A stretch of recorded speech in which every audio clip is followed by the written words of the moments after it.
Hi, welcome back to the channel. So we're continuing with the character bios and interview tapes today. I also want to remind you guys that you need 96 more likes and 9 more subscribers, and you can see a dozen eggs cracked on my head and a bucket of cold water dumped on me. And for that, you'll need to do that before the last Arkham video, which should just be a few more videos. So if you'd like to see that, then 96 more likes and 9 more subscribers. But anyway, so we're going to continue with the character bios today. And I'm going to do something. We left off with Scarecrow, but I'm going to start off a little different. Going to be doing all of these real quick. I'm not going to be reading the story or anything. I'm just going to be doing the deciphered messages. That way, you guys can try to guess as to who he is. I am the spirit of Amadeus Arkham. Through my actions, I have saved this cursed city, though my own curse is to forever remain in the shadows. My story is carved into the very soul of Arkham, and will only be revealed to those dedicated enough to discover it. Okay. My family's blood ran through the heart of Gotham. We were doctors, politicians, and teachers. We have been the organ cleaning the arterial filth from the city. We have been its servants, giving all to protect it. And still it has chosen to hurt us. Interesting. As Gotham's veins slowly filled with pain and suffering, the effects were felt everywhere. My father fell first, infected by some foul disease. My mother lived on, but only in a dream. I returned to the family home to care for her, for she remained in her bed for as long as her body continued to breathe. Her tears kept me awake at night. Okay. My journey lasted little over a month. Visiting academics in both Metropolis and Keystone, I was exposed to a wealth of new ideas. I began my day returning home in good spirits, eager to see my wife and family. I ended it kneeling in their blood, broken fragments of my life, pouring through dripping red fingers.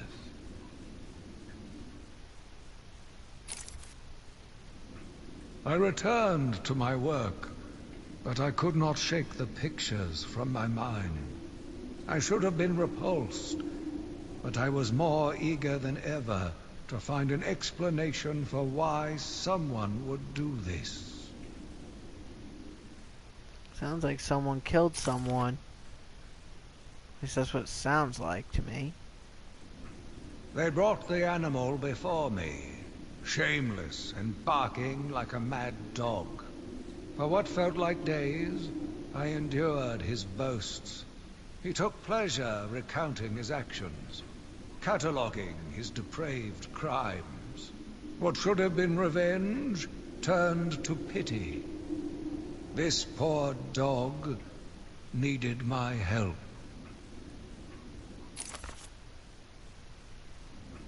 The island changed little over the years. Its reputation was in tatters, but I vowed to fix it.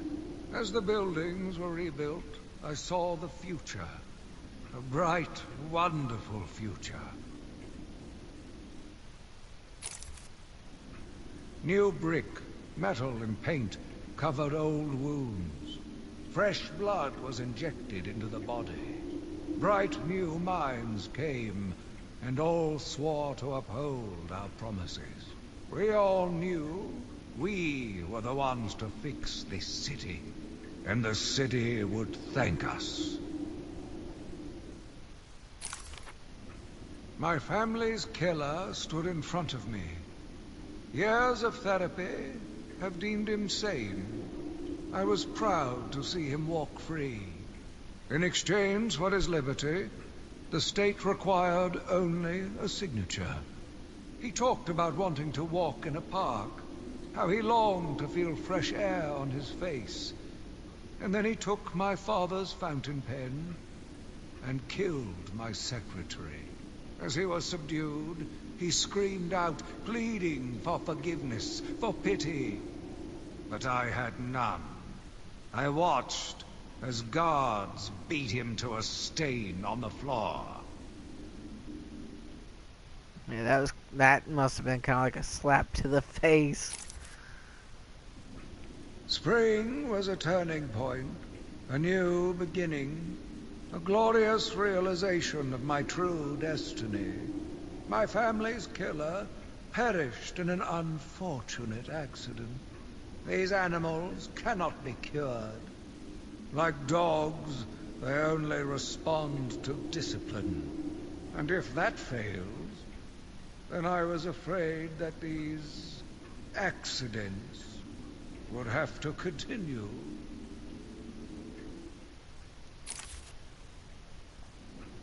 I took a walk around my island. I passed by the penitentiary and felt nauseous at the thought of the filth it contained. I looked out over the Gotham Bay, and in the distance I saw lights. No doubt boats bringing more filthy degenerates to my city. I swore again to protect her from this darkness. I argued with the latest group of young, eager doctors. They bored me with theories and ideas, proving that they had no theories on how to cure these animals. Only one shared my vision. I offered her the chance to explore her dreams. She accepted. We'll make a good team. Okay, who do you think that doctor is? The Gotham police dragged a new patient to the island. They said he was responsible for the disappearance of hundreds of the city's vagrants. As I looked at his disgusting body, all scales and teeth, my mind ran free, dreaming of delicious punishments to break this monster. Doctors gathered around, poking it, examining, but only I knew what would cure him, once and for all. Interesting. The beast was too strong. His animal savagery nearly cost me my life. I took my frustrations out on a lone patient. His case notes suggested he was a paranoid schizophrenic. His pleas, as I beat him to death, suggested much more. His confessions were illuminating. My path was clear. It's pretty dark, man. It's pretty dark. Every day I found the patients more distracting. Their insane mutterings and constant twitching disgusted me. There was only one way to cure this evil. Only one way to purify the city and ensure its future. I needed to prepare myself. I needed to be ready. I wonder what he was preparing himself for. I had a sudden pang of conscience. I sought counsel from my priest on the choices I had made. I asked him if it was a sin to kill in order to save a life. The holy man said all life was sacred. But a judgment would not be upon my soul if I acted to save another. I left the confessional with my soul uplifted, convinced more than ever I am doing a service not only to mankind, but to God as well. Okay.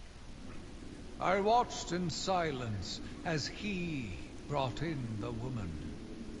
Her skin now a venomous green. The wanton creature no longer looked like a human being, much less a woman. The Bible says, "Suffer not a witch to live." Yet he has once again delivered this female atrocity to our care. Once I have dealt with the monster, I think it will be time to see if green wood does, in fact, burn. Okay.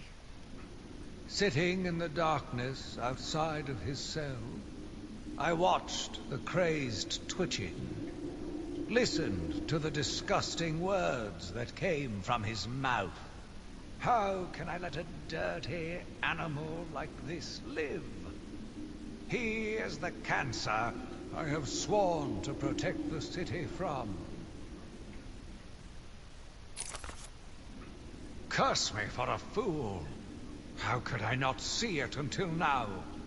The monster had a confederate.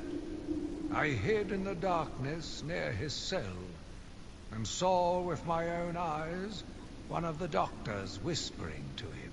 She looked at him through the transparent barrier with tenderness, with, dare I say, desire.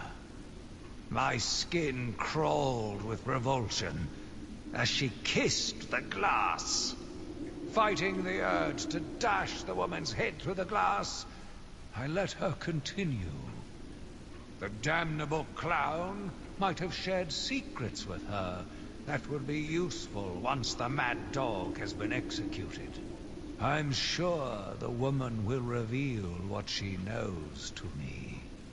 If not willingly, then certainly under electronic persuasion. After that, a lobotomy, I think. Unfortunate for one so young. But her lust has put the reputation of Arkham at stake. Yes, a lobotomy. The very thing. There is no other way to ensure her silence in this regrettable matter. Wow. Yet again, I found myself watching him. No one can provide a cure. He laughs in the face of those who try. Amadeus would not have let him live. And neither should I. One last sip of cognac, and I was ready. He watched as I entered the cell. He smiled as I showed him the knife. I told him how I will use it, how I will cleanse this city. And then, terror. I was paralyzed. I struggled. I screamed, but I was silent. The monster looked at me, expressionless. He ran my blade slowly across my forehead. A smile cracked across his horrible porcelain face, and I heard the filth fall from his mouth. He laughed and called me that horrible name. It must have been Crane, another one who doesn't deserve to live. Why do these people thrive on chaos? Joker, in particular, desired anarchy, and since his escape will no doubt wreak it upon my city, I feel this is the end for my diary. Joker will be recaptured, My story will be told. I am not afraid. If Arkham becomes my cell, then I will know I did my best. I will be remembered. I am the spirit of Amadeus Arkham. Even though Amadeus had long since passed, his spirit lived on, surviving, moving through the walls of his asylum. When it chose me, I felt proud. I was honored to continue his work, to cleanse this city. If you are strong-willed enough to follow my tales, you are strong-minded enough to deduce my identity. Come and find me, friend. Together, we will save Gotham. Okay, so who do you guys think it is? You'll have till the end of the character bios, and then I will go get the last one, which will reveal his identity. So, anyway, so we are going to continue with Scarecrow. Taunted and bullied as a youth, Jonathan Crane vowed to overcome his fears through the study of psychology and biochemistry. Kicked out of his university for experimenting on human subjects, Crane then adopted the identity of the Scarecrow and armed himself with a specialized fear-inducing gas that makes a person's deepest phobias become frighteningly real. His ongoing criminal reign of terror makes him one of Batman's most psychologically dangerous foes. His real name is Jonathan Crane. His occupation is professional criminal. He operates out of Gotham City. His eyes are blue. His hair is brown. His height is 6 feet, weight 140 pounds, and first appearance World's Finest Comics #3 in the fall of 1941. His attributes: master of psychology and chemistry, creator of fear-inducing gas, and motivated by an obsessive need to create fear in others. Here are his patient interviews. Patient interview 1. Patient was referred to me after the incident with Dr. Murphy. He appears to have suffered a breakdown of sorts. I believe it was brought about after the loss of his wife and child. As yet, the patient has been unable to speak.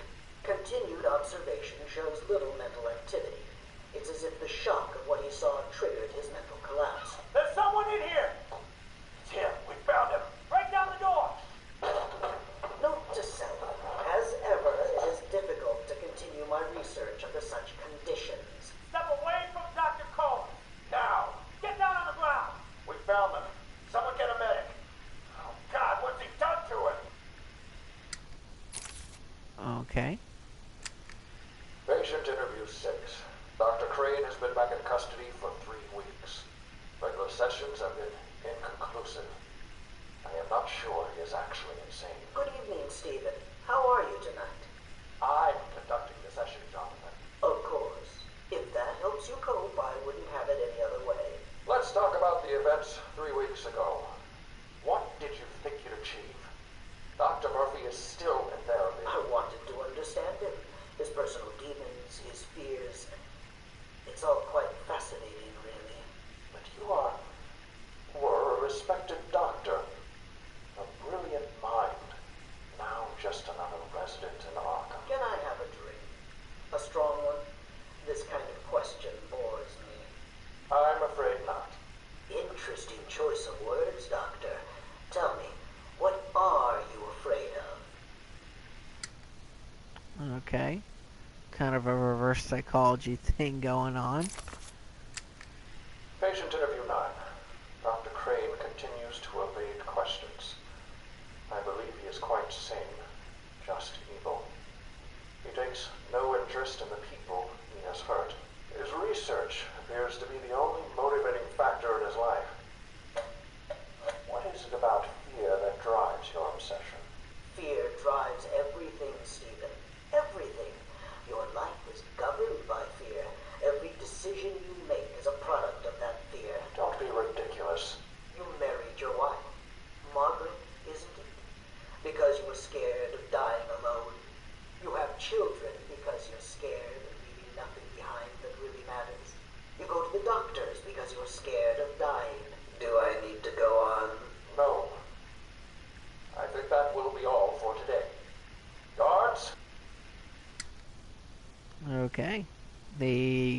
the doctor, or the guy doing the interviews, sounds very nervous in that one.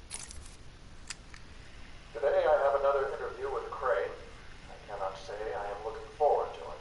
I've been feeling anxious. I don't like to admit it, but I think he's getting to me. How are you today? I keep telling you, this is my session. It was your session, Doctor, but not anymore. Are you okay, Doc? I think... yes, Oh, he's fine. Just questioning his grip on reality. You should be doing the same any second. What?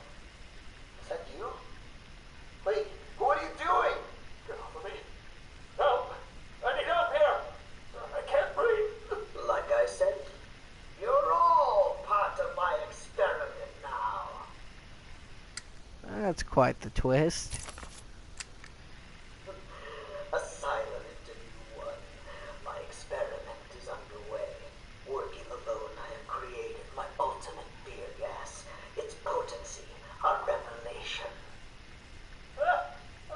They're all over me! Please, Daddy. Don't do it! Good boy. Good boy. I have pumped enough gas into the medical center to break 100 minds. It should only be a matter of time before... What? Give it up. Now! How are you still standing? How come it's not affecting you? Who says it's not? I knew it. What was it like? What have you seen? Officer Cash, get this formula to the air conditioning system now. You failed, Crane. Again. I've been working with Dr. Kellogg in creating an antidote to the toxins in your cologne. He fooled you, Crane. How does that make you feel? Threatened? Humiliated? Scared? Well, he got duped. Yeah, so we are on to Two-Face now. District Attorney Harvey Dent was one of Batman's strongest allies in Gotham City until a criminal threw acid in Dent's face, hideously scarring him. The wounds fractured his psyche, and he was reborn as a schizoid criminal mastermind obsessed with duality. His former good luck charm, a two-headed trick silver dollar, was damaged on one side in the attack, and Dent has seized on it as a reflection of his half-scarred visage, or whatever it is. He flips it to decide the fates of his victims. Despite Batman's efforts to reform his former ally, Dent is consumed by his fixation on chance, and his crimes are designed to prove out his diametric philosophy. Facts. Real name, Harvey Dent. His occupation is a professional criminal. He operates out of Gotham City. His eye color is blue. Hair, brown/gray. Height, 6 feet. Weight, 182 pounds. His first appearance was in Detective Comics number 66 of August in 1942. Attributes. Hideously scarred on the left side of his face, which he plays up with clothing that's differently styled on one side. Extremely skilled with his weapons choice, twin .45 automatics. His psychotic obsession with duality, designing crimes around the number 2, defers to his half-scarred coin in choices of life or death.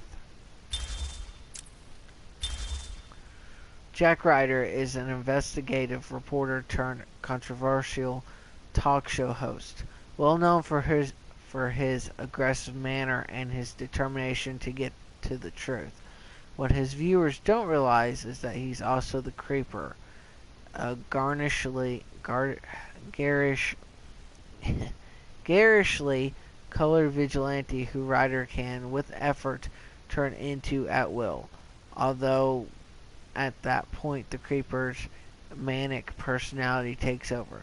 The Creeper is usually on the side of good and just barely on the side of sanity.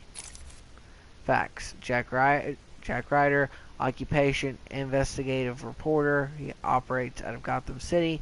Eye color blue, hair color black, height 6 feet, weight 194 pounds, and first appearance Showcase number 73 of March in 1968. His attributes: determined reporter, known for his aggressive pursuit of stories, famous for his controversial talk show and secret identity as his alter ego, the Creeper. Scarface. Gotham's Blackgate Penitentiary once had a gallows tree from which 313 criminals with death sentences were hanged. The wood from that tree was whittled by an inmate into the puppet Scarface, and that inmate was murdered by Arnold Wesker, a man who soon fell under Scarface's influence. While most believe that Scarface is simply a tool through which Wesker, as the criminal mastermind, the ventriloquist, acts out a dark side to his personality, Wesker himself believes that Scarface is possessed by the souls who died beneath the gallows tree, and the puppet actually motivates him to commit the duo's many crimes. Facts. Real name, Scarface. Occupation, professional criminal. He operates out of Gotham City. Hair black. Height 2 feet 6 inches. Weight 15 pounds. First appearance, Detective Comics number 583 of February 1988. Attributes: puppet animated with eerie verisimilitude by the ventriloquist. Sorry if I butchered that word. Frequently wields undersized but lethal weaponry. When teamed with the ventriloquist, acts as an old-style mob boss with a sociopathic disregard for human life.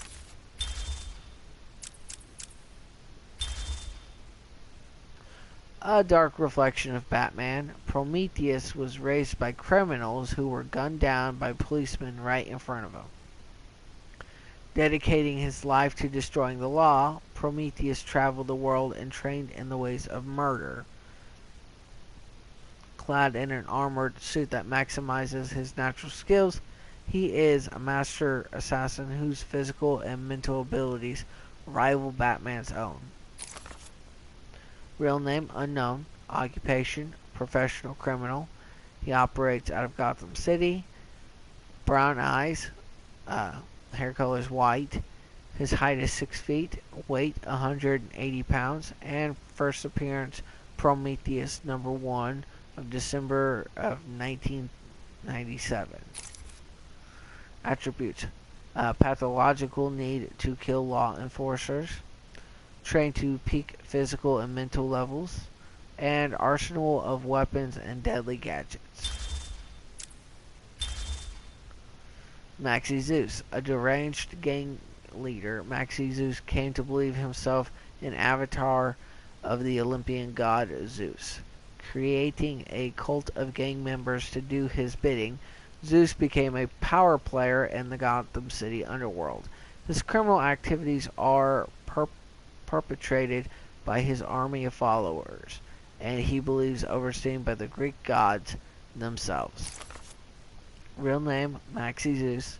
Occupation, professional criminal. He operates out of Gotham City. Eye color brown, hair color brown, and height 5 feet 6 inches. Weight 135 pounds. His first appearance was in Detective Comics number 483 of May of 1979. Attributes: driven by complex religious delusions, charismatic leader who has developed a long-standing cult, determined to extend his powerful reach and recruit new followers.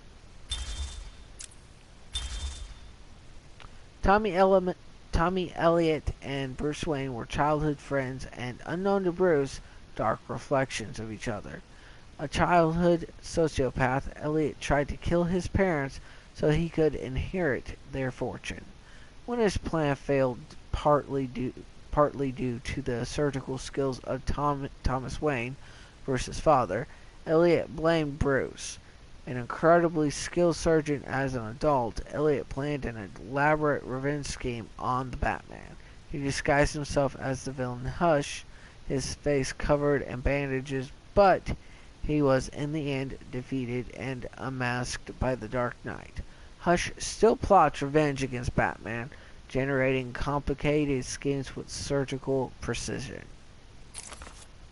Facts: Tommy Elliot. Occupation: surgeon. He operates out of Gotham City. Brown eyes, reddish brown hair. His height is 6 feet 3 inches. His weight is 225 pounds. And his first appearance is Batman number 609, January of 2003. Attributes: great physical strength, augmented by a hatred of Bruce Wayne. World-class surgeon, capable of extraordinary medical breakthroughs. Master of disguise, determined to beat Bruce Wayne.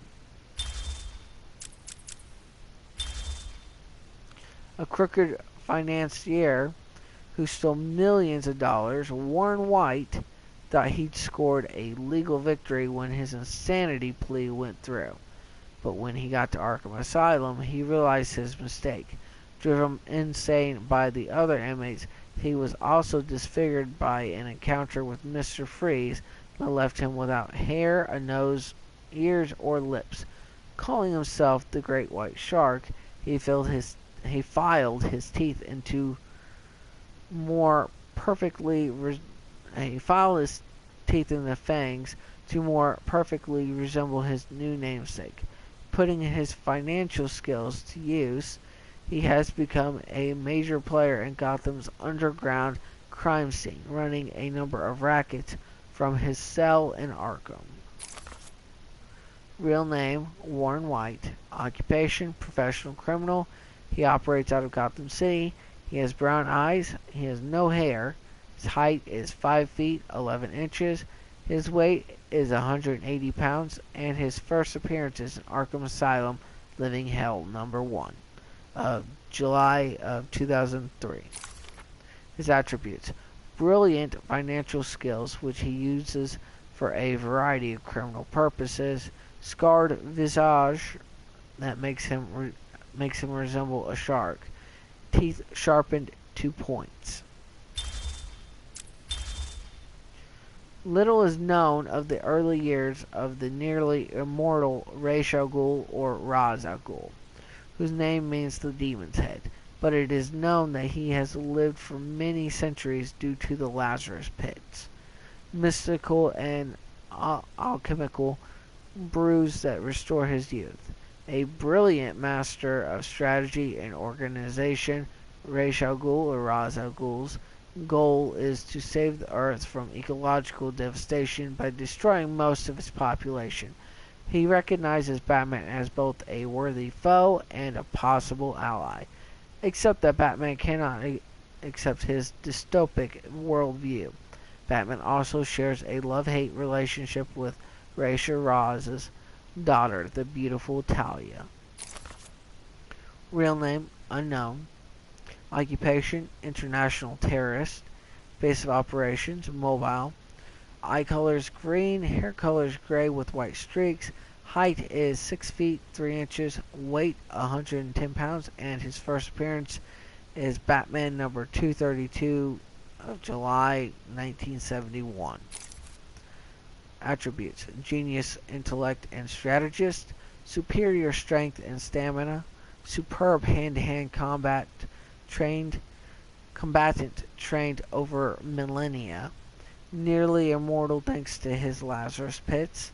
Commands a legion of followers dedicated to bringing his vision of an earthly paradise to fruition.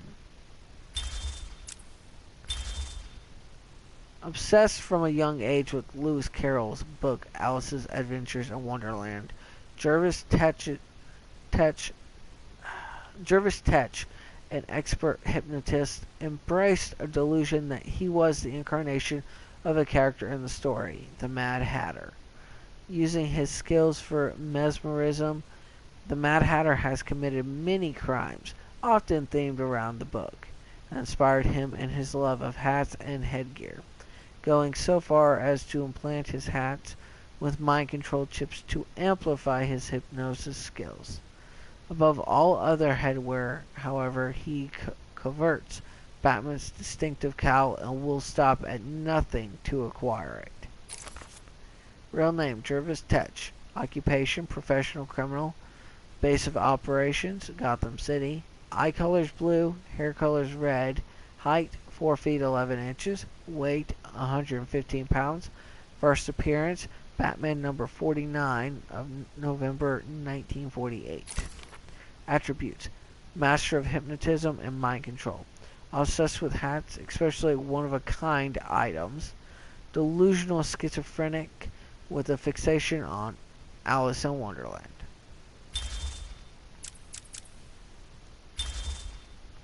Arnold Wesker was a timid orphan whose deep down repression erupted in a barroom brawl, resulting in him being sent to Blackgate prison. There he encountered the puppet Scarface and promptly murdered the man who carved the puppet. The two are now inseparable, with Scarface directing a series of criminal activities. While most believe that Wesker is simply acting out a second personality through the puppet, Wesker sees himself as a reluctant lackey who merely does his puppet's bidding. Real name, Arnold Wesker. Occupation, professional criminal. He operates out of Gotham City. His eye color is blue, hair color is brown. His height is 5 feet 7 inches, weight 142 pounds. And his first appearance is in Detective Comics number 583 of February 1988. His attributes: delusional schizophrenic with multiple personality disorders, obsessed with his puppet Scarface, whom he puppeteers with unsettling skill. When teamed with Scarface, the two operate as a criminal mastermind. Drury Walker was a minor criminal who adopted the identity of Cameron Van Cleer, a master criminal who in turn masqueraded as the costumed supervillain Killer Moth. He is a hired gun for Gotham's gangsters, but his ingenious weaponry, including his cocoon gun, does not protect him from regular defeat at the hands of the Batman. Real name, Drury Walker, aka Cameron Van Cleer. Occupation, professional criminal. He operates out of Gotham City. His eye color is brown, hair color is brown. Height, 5 feet 9 inches. Weight, 155 pounds. And first appearance, Batman number 63 of March 1951. His attributes: obsessed with fame and identity change. Skilled inventor. Immoral and motivated by feelings of insecurity and inadequacy into criminal activities in an attempt at notoriety. Initially an actor in horror films or scary movies, Carlo went mad when he learned a classic film of his was to be remade with a different actor in the lead role. He took on the mask of the film's villain, Clayface, and killed several of the remake's cast and crew before being stopped by Batman and Robin.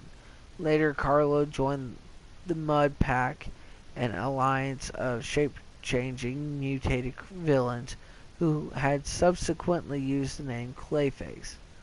While that group was defeated, Carlo tricked his allies and injected himself with the essences of several of them, becoming a superhuman imbued with the ability to change shape, melt others into protoplasm with a touch, and mimic the powers of heroes or villains he copied. Facts. Real name: Basil Carlo. Occupation: professional criminal. He operates out of Gotham City. Eye color red. hair none, height 6 feet 5 inches, weight 265 pounds, and first appearance Detective Comics number 40 of June 1940. Attributes: can alter his physical form, adopting the appearance of nearly anyone. His malleable physical form makes him extremely difficult to injure or contain. His touch can be poisonous.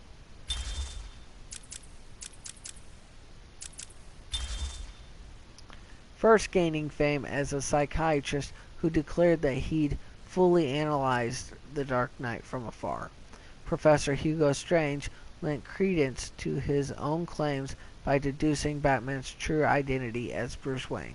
However, his interest in the Batman turned into a deranged obsession, and he's used his medical expertise to hatch a series of bizarre plots based around genetics and mind control in order to defeat the Batman and possibly take his place.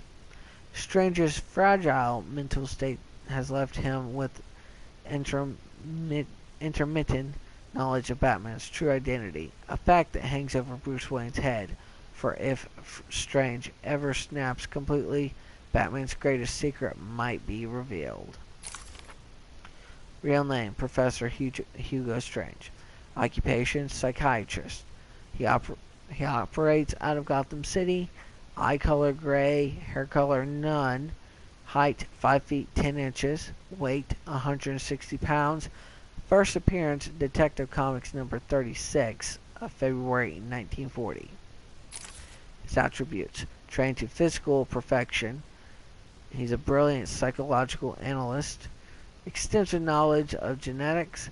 Obsessed with Batman and Batman's secret identity, plagued by schizophrenic episodes that leave him confused and dangerous.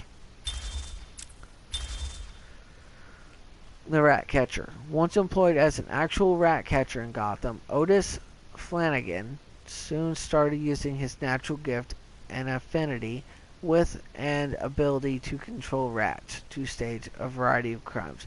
Eventually, his control over the vermin grew until he threatened Gotham City with a veritable army of rodents.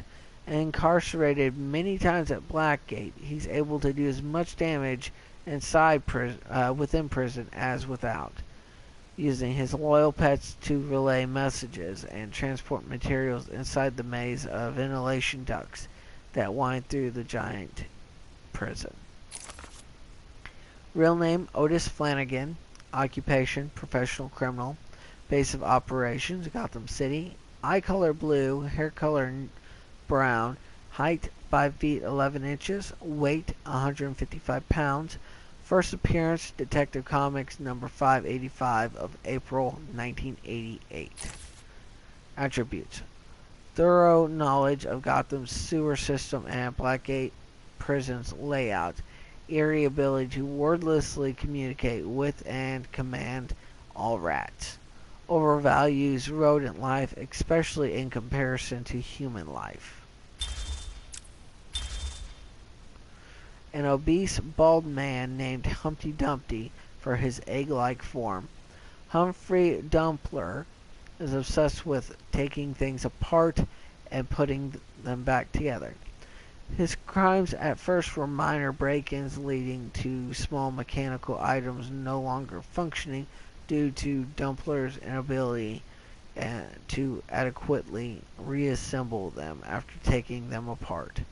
But soon his obsession grew to the point that major disasters occurred in Gotham, and Dumpler's crimes also extended to a gruesome attempt to fix his abusive grandmother by dismembering her and then attempting a Frankenstein-like reassembly.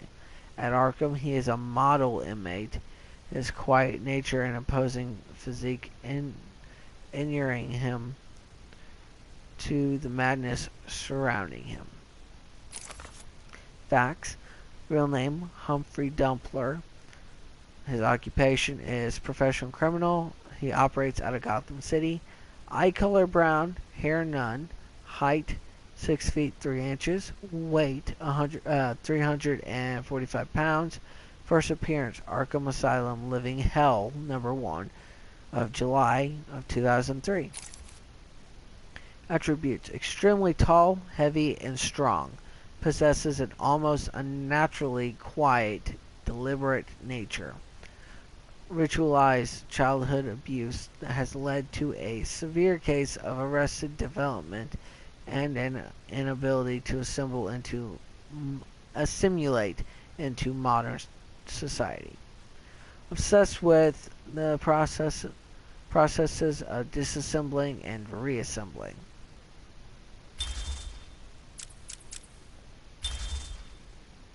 Following the suspicious death of his multi-millionaire parents in a fire, Roman Sionis inherited their fortune and then went on to bankrupt their company.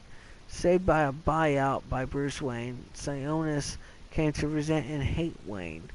Fixated on the concept of masks, Sionis carved one from his father's black coffin and sought revenge. His ensuing battle with the Dark Knight caused his mask to be burnt into his skin, remaking him as the Black Mask. Sionis is now a feared gang leader and one of the most powerful mob bosses in Gotham, with a burning hatred of the Batman. Real name, Roman Sionis. Occupation, professional criminal. He operates out of Gotham City. Eye color brown, hair none. Height 6 feet 1 inches. Weight 195 pounds. And first appearance, Batman number 386 of August 1985. His attributes, obsessed with masks. Harbors a hatred of Batman and Bruce Wayne. Face resembles a black skull. Feared and powerful mob boss, and skilled marksman known for his double handguns. A pyromaniac, Garfield Lenz began as a petty criminal, but soon graduated to major crimes, centering around arson, torching huge parts of Gotham in the process, but his fires soon raged out of control, leaving him horribly scarred by one of his own blazes. His body is almost fully covered with burns, and he now wears a full-body flame retardant suit when he's out pursuing his criminal interest between bouts of incarceration in Blackgate. Real name, Garfield Lenz. Occupation, professional criminal. Operates out of Gotham City.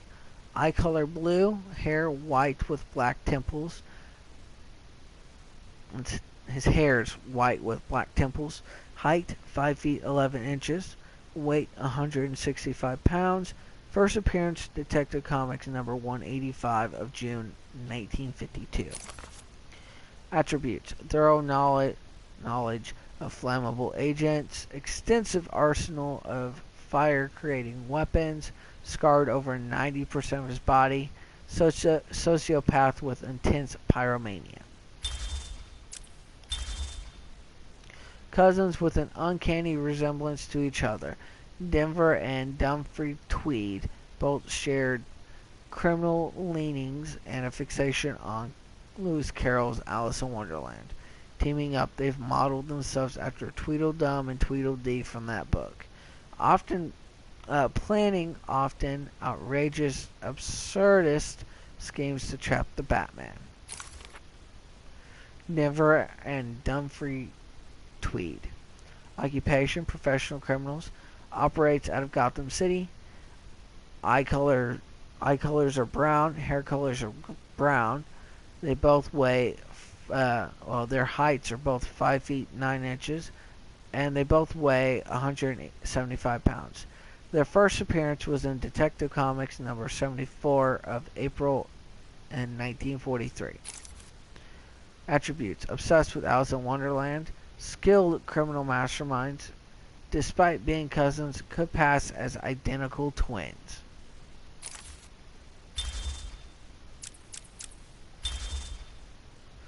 Fixated on the calendar, Julian Day. Fixated on the calendar, Julian Day became Calendar Man, a villain who timed and tied his crimes thematically to certain holidays throughout the year, often leaving clues by which he could be caught. Gotham City's hopes for a day off are often clouded by the knowledge that any holiday of note is likely to be shattered by Calendar Man's presence.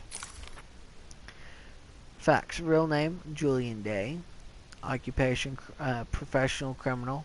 He operates out of Gotham City. His eye color is blue, hair color brown, height 6 feet 3 inches, weight 175 pounds.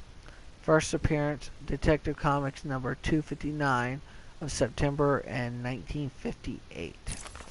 Attributes: obsessed with quirks of the calendar. Carefully plans and themes crimes around holidays. And the final one, Amadeus Arkham. Amadeus Arkham founded the Elizabeth Arkham Asylum for the criminally insane, naming it after his mother, whom he euthanized as treatment for her dementia. Building it on the old grounds of his family's historic mansion on the outskirts of Gotham, Amadeus personally treated its first patient, Martin Mad Dog Hawkins, who had killed Amadeus's wife and daughter. After administering fatal electroshock treatments to Hawkins, Amadeus lost all grip on his sanity and was admitted to his own institution. Real name Amadeus Arkham, occupation psychiatrist. He operates out of Gotham City. Eye color blue, hair color brown, height 5 feet 11 inches, weight 175 pounds. His first appearance was in Batman number 258 of October 1974. Attributes: highly respected psychiatrist until his fall to insanity, heir to the Arkham land and fortune, delusional schizophrenic. Okay, so that was all of them.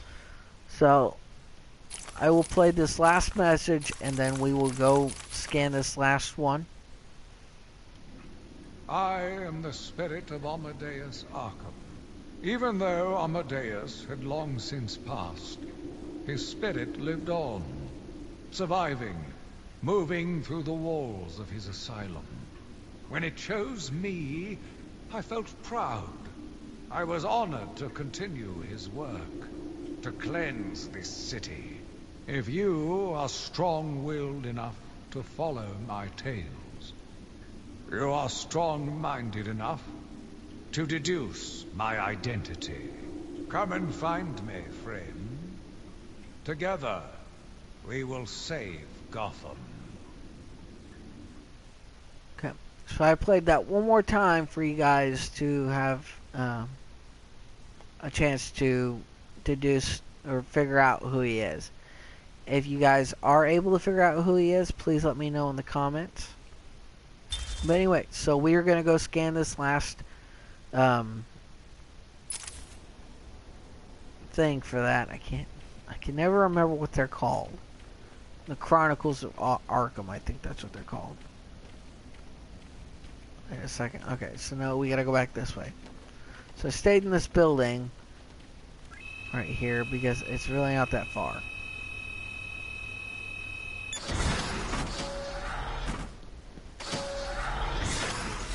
I'm stuck for a second. Okay.